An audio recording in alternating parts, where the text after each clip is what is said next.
small cell or the squamous cell. Then we have the activation of the bypass signaling pathway, then the downstream aberration in the downstream signaling pathways, and the tertiary EGFR mutation. So it is divided into two parts: EGFR dependent, EGFR independent. So these EGFR tertiary mutation relatively behave in a better way compared to the independent. So if you look at the EGFR mutations, the C797 being the most common.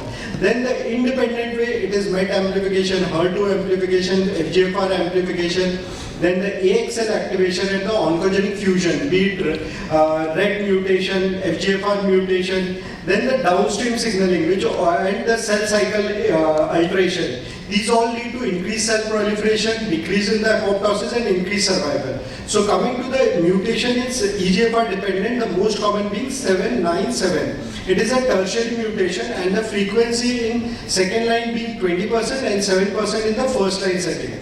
So in this, basically the cysteine at the codon 797 within the ATP binding site is substituted by serine, resulting in the loss of the covalent bond between the osimertinib and the mutant EGFR. Predictably, it develops resistance to all the third generation TKI. In the second line setting, so if in the second line setting, if we use EGFR, like if we have used geftinib, most of our patients in the second line develop T790 mutation, and this has a clinical impact in the treatment planning. So either it is the T790 mutation is located either in cis or trans position. Now how does it affect, and we'll discuss this. So the trans 790 mutation with C797 cells, these are sensitive to combination of first and third generation TKI. While the cis and the C797, they are refractory to all TKIs. And there is a retrospective data of brigatinib because it has some kind of EGFR inhibition. So brigatinib plus cetuximab, it has shown an overall response rate of 50%, although it's a retrospective data. So how do we treat T790 mutation NSCLC? So if we use osimertinib and the patient has C797 mutation and we have lost the T790 mutation, straight away go for first generation or second generation TKI. If it's a cis position, maybe we need to find, if it is cis T790 with C797, we have to go for fourth generation or a platinum based chemotherapy. If it's in trans position, we can combine first generation with the third generation. So the other less common being mutation.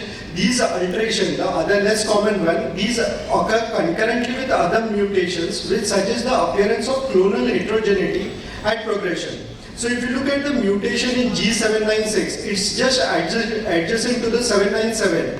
So this potentially interferes with the osimertinib EGFR interaction. So similarly, the L792, 718, G719, these all inhibit the osimertinib binding to the EGFR target. So now the mutation in G724, it preferentially occurs in exon 19 deletion, and afatinib can be used to overcome this resistance. Then the other one are mutation and insertion in exon 20. Then the novel mechanism by which you can develop is gene amplification. The incidence is approximately 30%, but most of them, approximately 50, co-occur with other EGFR mutation.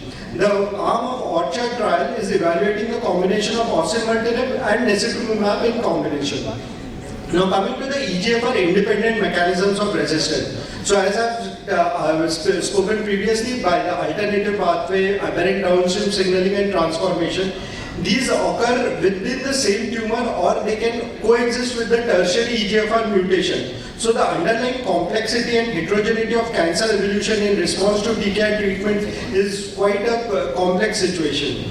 So if you look at this, this is the EGFR dependent, this is the bypass pathways, as I've said, MET, IGFR, FGFR, then the ALK RET fusion, then the downstream mutation, RAS, RAF mutation, then we have the P10 mutation, PI3K mutations. So coming to the MET amplification, this is the most frequent cause of bypass pathway activation, and it is the most common mechanism of resistance when we use osimertinib in frontline setting. So it causes persistent activation of the signaling pathway downstream of the EGFR, and it is mediated by the MAP kinase PI3K AKT mutation. And the co-occurrence with EGFR C797 is approximately 7%. Since the MET gene is located in chromosome number 7, hence it has been seen to be associated with CDK6 and BRAF amplification. Because both these are both the genes are located on chromosome 7. Now the other rare mutations being HER2 amplification, these are the bypass signals, the HER2 amplification, then the oncogenic, 10% of them develop RET alteration, then the AXL overexpression, then the insulin-like growth factor receptor activation. And the downstream, we have the BRAF, PI3K and the cell cycle in the cyclin D1 alteration, CDK alterations. So the other less common but significant amount, 5 to 15%, can have histologic and phenotypic transformation. The underlying mechanism is unknown, but most commonly if the NACLC at baseline has a RB1 inactivated or TP53 inactivated, there is a possibility, almost 20%, that they may transform during the course of treatment to small cell lung cancer. So thus the NACLC who harbor inactivated RB1 TP53 deserve monitoring for transformation. And consistently most of the transformed tumor maintain the original activating mutation, but the expression level drops, hence these tumors are not sensitive to TKI. Then there is an epithelial mesenchymal transition in which the cell loses the polarity, they lose the cell-to-cell adhesion, the E-cadherin level decreases, then the N-cadherin level increases, which increases the invasiveness. So how do we approach the osimertinib resistance? Either with the cell-free DNA analysis, tumor analysis, then the repeat biopsy, and the imaging technique can help us in guiding the increase in the size, like a symptomatic increase in the symptoms or a radiological progression. We should consider for liquid biopsies or if possible a biopsy. And the treatment options, the treatment options is either a chemotherapy or a targeted therapy, biomarker driven, like osimertinib with MET inhibitors, osimertinib with the oncogene fusion inhibitors, or if you have a targeted tertiary mutation, as I discussed earlier, first line EGFR TKI or a cetuximab plus brigatinib combination, or a fourth generation EGFR TKI in the near future.